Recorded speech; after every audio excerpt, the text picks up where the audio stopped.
Hello friends, வாங்க இன்றைக்கி மீன் குழம்பு எப்படி வைக்கலாங்கிறத தான் நம்ம பார்க்க போகிறோம். நம்ம வீடியோவில் நிறை குறை ஏதாவது இருந்ததுன்னா கமெண்ட்டில் ஷேர் பண்ணுங்கள். வாங்க வீடியோக்குள்ளே போகலாம்.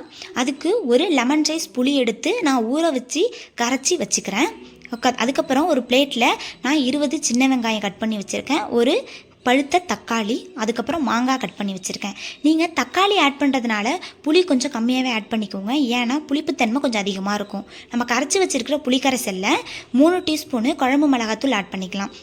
இந்த குழம்பு மிளகாத்தூளில் நமக்கு எல்லாமே ஆட் ஆகிருக்கு. மல்லி, வரமிளகாய், மஞ்சள் எல்லாமே இருக்குது. நம்ம குழம்பு மிளகாத்தூள் ரிலேட்டடாக வீடியோ நான் தனியாக போடுறேன். உங்களுக்கு காரம் வேணான்னா 2 டீஸ்பூன் கூட போட்டுக்கோங்க. இதில் 3 டீஸ்பூன் நான் போட்டிருக்கேன். அதுக்கப்புறம் கட் பண்ணி வச்சுருக்கிற தக்காளியும் ஆட் பண்ணி நல்லாவே கரைச்சிக்கோங்க. கரைச்ச உடனே நமக்கு தேவையான அளவு உப்பை ஆட் பண்ணி கரைச்சி, உங்களுக்கு புளிப்பு, காரம், உப்பு இதெல்லாம் பார்த்து உங்களுக்கு எவ்வளோ தேவையோ அதுக்கப்புறம் நீங்கள் வேணால் ஆட் பண்ணிக்கலாம். அதுக்கப்புறம் நம்ம ஸ்டவ்வை ஆன் பண்ணிக்கலாம். ஸ்டவ்வை ஆன் பண்ண உடனே நம்ம கடாய் வச்சு அந்த கடாய் சூடாகட்டும். சூடானோடனே நான் நல்லெண்ணெய் ஆட் பண்ணிக்கிறேன்.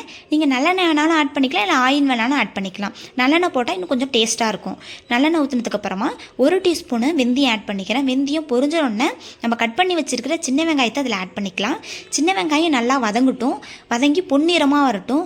கோல்டன் கலர் வர வரைக்கும் நல்லா வதக்குங்க. கோல்டன் கலர் வந்ததுக்கப்புறமா என்ன பண்ணுறீங்கன்னா, நம்ம கரைச்சி வச்சுருக்கோம் இல்லையா புளிக்கரைசல், அதை இதில் ஆட் பண்ணிக்கலாம். நம்ம புளிக்கரைசலை ஆட் பண்ண உடனே நம்ம ஒரு பிளேட் போட்டு நல்லா க்ளோஸ் பண்ணிடணும். ஏன்னா அப்போ தான் குழம்பு சீக்கிரமாக நல்லா கொதிச்சு வரும். நம்ம கொதிக்கிற கேப்பில் நான் என்ன பண்ணிக்கிறேன்னா, மீன் வச்சுருக்கேன், அதை நான் ஃப்ரை பண்ணி எடுத்துக்கிறேன்.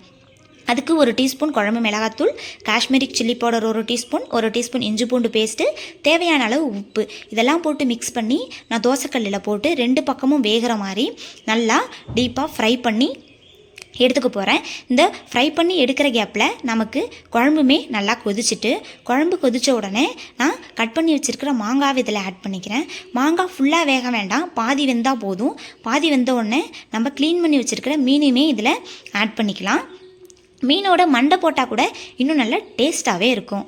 ஓகேவா? மீன் போட்டு ஒரு 10 நிமிஷத்தில் எண்ணெய் பிரிஞ்சு வரும். அப்போ நம்ம ஸ்டவ் ஆஃப் பண்ணிடலாம், இல்லைனா மீன் சுத்தமாக கரைஞ்சிரும். ஓகேவா?